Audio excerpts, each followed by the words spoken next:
Hello everyone, Mini Motorman here. Welcome to the second episode of the video podcast. Now, the first episode I wasn't quite happy with. It was a bit too long, and I think it needed a bit more pictures. So I've decided this week that what I'm going to do is that the subjects that can be relegated to a video podcast, I'm going to do. But that certain things like an engine swap, for example, I would have liked to see more video and more pictures myself. Now, that's just my personal preference. Now, yes, I know these videos are free and I don't have a whole lot of time to dedicate to them at the moment, but there's also a minimum quality that I would like to see out of those videos. And that first episode didn't really match up to that quality standard that I would have wanted, even on a free video.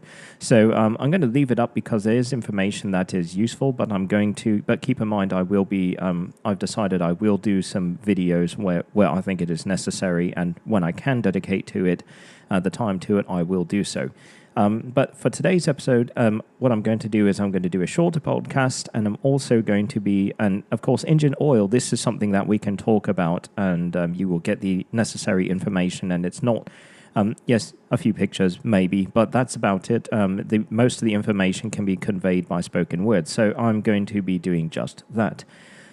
So the focus of this episode, as just mentioned, is engine oil. This is specifically for a Honda Super Cub or for a pit bike engine, but what I want to do is give you a more complete understanding regarding the oil change of your small engine, and so that you're more knowledgeable, right? And you don't feel like you're a slave to the manual, if you will. And I know a lot of people these days, they watch their odometer like a hawk, and then they change, it's once it hits, 1,000 or 2,000 or 10,000, whichever the oil change interval is, then they change it. And, it's not a bad thing if you are inexperienced. It's not with engines and you don't understand why those intervals are the way they are, then it's not a bad thing. It's better than nothing, right? Which is where I live. The people, they leave their oil for a year and then it just completely cooks, turns into black sludge, and everything is horrible.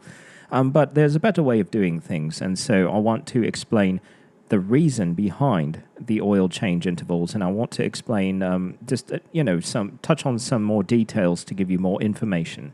And so that's the aim of this podcast. Now, I'm not going to only talk about the interval that you're going to change your oil, and not just talk about severe duty and normal duty oil changes, and not just the type and the viscosity, but I'm going to also talk about the oil filter, and especially the centrifuge cleaning, not the screen, by the way. There's a centrifuge. I'll go into brief detail about that. And I'm going to talk about a little trick that I like to do for severe duty oil changes, meaning, you ride pretty hard or you subject your bike to some pretty rigorous riding. And I'm going to briefly touch on the brand, but please understand this video is probably going to be aimed at more of an international audience, and so brands are going to vary around the world. And also there's a bunch of fake brands out there too, so be aware of that. Okay, so for the ease of use, the pertinent information, meaning your oil change interval and the type and the viscosity that you should use, is going to be at the beginning, and the more advanced stuff is going to be at the end. Advanced, so to speak, the stuff the more in-depth stuff. Now, there are two very important things to note about oil changes on your Super Cub or pit bike specifically. The most important to note is that frequent on-time oil changes and keeping it topped off are much more important than the actual brand of oil. Now, this is because air-cooled and, technically oil-cooled engines, which means that the oil is also the engine coolant. It gets pumped around the hot spots of the engine, like the cylinder head and around the base of the valves and whatnot. This means that the oil is put through a lot more heat stress compared to a water-cooled engine, and the oil itself breaks down much more quickly than oil in a water-cooled vehicle subsequently. So you can understand why the changes are more important in this case compared to, which engine oil might have slightly better performance on, a specification sheet or whatnot. And the second point, you must use motorcycle-specific oil. Now, car oil often has additives that will contaminate the clutch and cause it to slip because it is a wet disc clutch, meaning that the clutches are bathed in engine oil. And so this doesn't apply to an automatic belt-driven scooter, by the way, because the clutch in these scooters is a dry setup versus the wet disc. But with the Super Cub, of course, it's semi-auto and the discs are bathed in engine oil. So you want to use motorcycle-specific oil only. Okay, getting right to the basic oil change interval. Now, if you frequently use your bike at high throttle or if you cruise at higher RPM,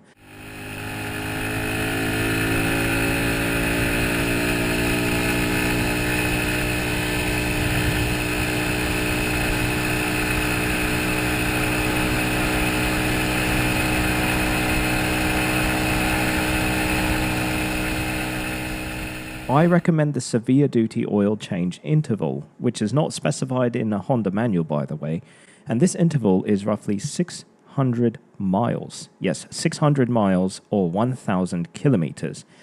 Now, you might think that is extremely frequent, but keep in mind that you have less than a tenth of a liter's worth of displacement propelling you down the road, and if you are using the engine for all it's worth, you're putting it and the oil under enormous relative heat stress.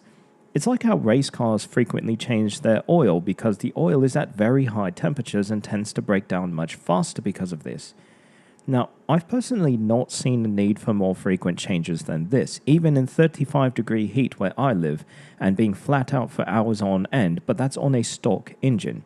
Now, if you have a slightly modified engine or a big bore kit installed, I highly recommend the extra capacity oil change, and I'll explain what that is later in this video.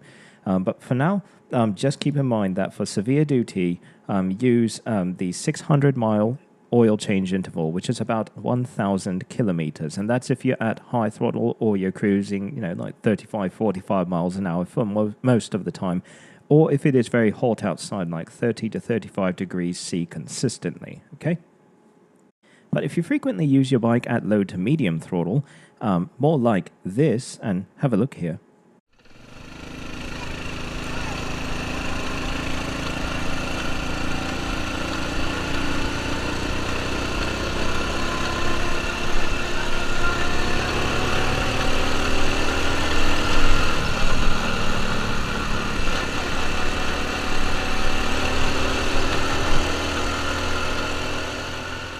Then I recommend the normal oil change interval, which is 1,200 miles, 1,250 to be exact, or 2,000 kilometers.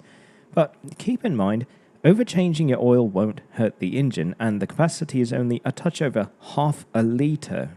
So to put that into perspective, my family's 1.3 Mitsubishi Colt takes 6 times more oil than my little Super Cub. So you'll really be hard-pressed to break the bank or the environment in this case if you change it early. So if you're unsure, don't hesitate to change the oil. It's very, very little oil, it's very easy to do, and it's very cheap. So in terms of oil type and viscosity, which oil do I use? Now, the simple answer, if you don't know anything, is that 40 weight can be used at all times, and don't really worry about the winter rating unless you happen to be riding your bike in the winter.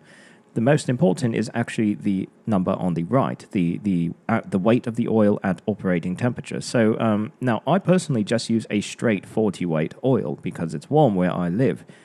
Now only if it's really warm all the time and if I'm going for a long hard ride will I use 50 weight oil.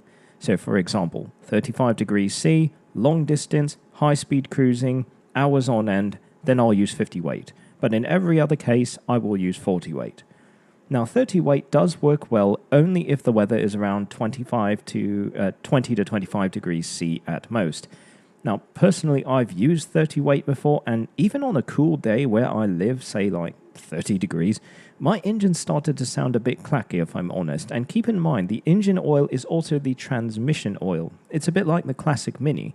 And so if you're riding long distances or in conditions where the engine will be somewhat hot most of the time, like in high throttle long riding distances, it's much better to go with the thicker white oil, not necessarily to protect the engine, but more so protect the heavier components like the gearbox. So in my opinion, only when you start hitting freezing temps would I really go down to a 30 weight oil and keep it in there.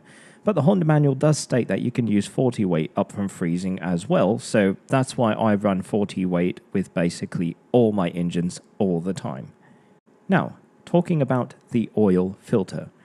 Now you might notice the Super Cub has no oil filter, only a little screen right here.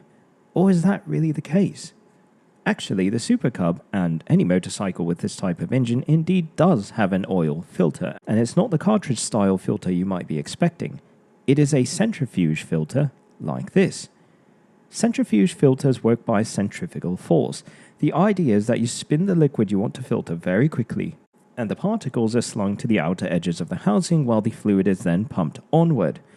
Now this might not sound very effective, but interestingly, centrifuge-style filters do a very good job of cleaning liquids, and to express how good of a job they do, for those diesel fans out there, if you run your oil burner on waste veggie oil, you can probably be assured that the oil was filtered using a centrifugal style filter to remove the food particles and the microscopic sludge out. So if this type of filter can do a decent enough job of filtering fluid cleanly enough to be fed through your diesel fuel injector, it's probably good enough to keep your engine oil nice and clean. Until it fills up, that is. Now, Honda doesn't really specify a cleaning period on the centrifuge, and truth be told, I believe this is because, at least in my experience, every time I've had to rebuild or at least replace the clutch linings in a scooter, which would mean taking apart the centrifuge and hopefully cleaning it, it was nowhere near full enough to warrant a service on its own. Last bike I remember off the top of my head was an 07 Super Cub with around 20,000 kilometers, that's about 12,000 miles give or take, and it was about half full. Now, the clutch plates were nearing the end, so, as mentioned, the basket would have needed to be disassembled anyway, and that would have taken care of it. This has been true for most bikes I've worked on, and I've worked on a lot. Now, the only time you would have a problem is if there's something really wrong and very rapidly wearing in there that shouldn't be, and that would cause much more of a problem, frankly, than worrying about the centrifuge itself.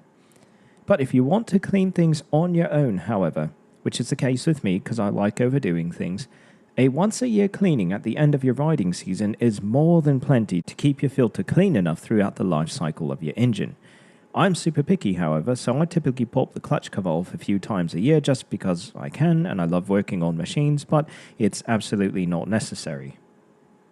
Okay, now I mentioned earlier about the severe duty oil change, especially if you have a big bore or a modified engine. Now, what is this extra capacity oil change? Well, for me, what I like to do is I like to run extra oil on my big bore engines. Or even if you have a C90 that is ridden on the harder side, because it itself is going to be putting much more heat through its oil compared to a C50, for example. Now, I have a C50 as well, and I only put that through the regular 600ml oil changes. But for my C90s, I like to add a little bit extra if I'm going long distances, especially if I run a bigger bore or modify it anyway, which I oftentimes do. So for the C90, what I like to do is fill it up with 800ml, which is the same capacity as the 100cc Super Cub 100, by the way. Now, for most engines, this is absolutely good advice because what can happen is that the components in the engine can actually start foaming up the oil, and the reason why it foams it up is because the components, namely the crankshaft, begins to froth up the oil, a bit like a whisk, for example. And so when you overfill it, you begin to froth up the oil, and then it loses its lubricating capacity. That's a very bad thing, of course. But the reason this works with the Super Cubs without any problem is because it has a fail-safe oil fill in there. Now, if you look at the side, and this is only applying to the engines that have a side-fill dipstick, you notice that it actually is quite low. So while you're filling the engine and you happen to put in too much, the engine oil will simply fall out, assuming the bike is on its center stand. This fail-safe mechanism ensures that you don't overfill the engine oil too much to the point where you're going to have any problems with frothing and foaming. Now you would ask, Will, have you done it before? And the answer is yes, actually I do it every single time. I overfill my Super Cub, especially the 90s, with more oil than it needs because you can, and I happen to live in a very hot climate, so I want to add the extra protection of having more oil in there so that it can keep the engine cooler.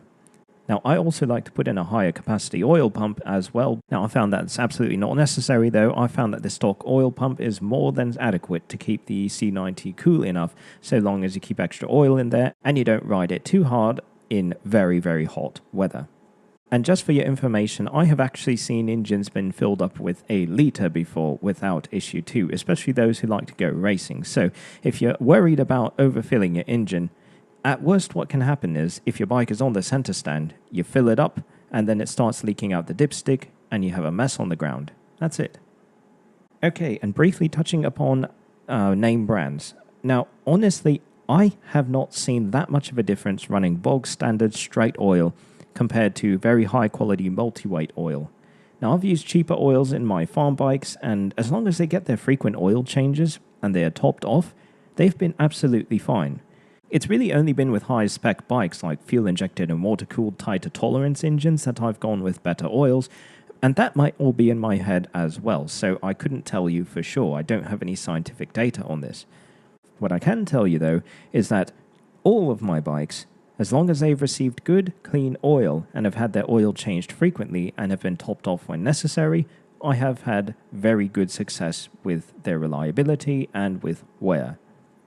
Now, personally, the higher quality oils that I do like to use are Total lubricants, but I understand that you may be in a different part of the country than I am, and you may not have access to the same types of oils. So just go with what your mechanics recommend and what they have seen good success with, and you will be fine. As mentioned, the most important thing is to keep clean oil in there and to keep it frequently changed because it is an air-cooled / oil-cooled engine, and as mentioned, the engine oil is put under a lot of stress in these engines because of this. Okay, so I hope that's been helpful. I'm going to cut the episode off here now. So if you have any other questions or you have any other feedback or whatever, please feel free to comment. I'm Mini Motorman, so until next time, goodbye.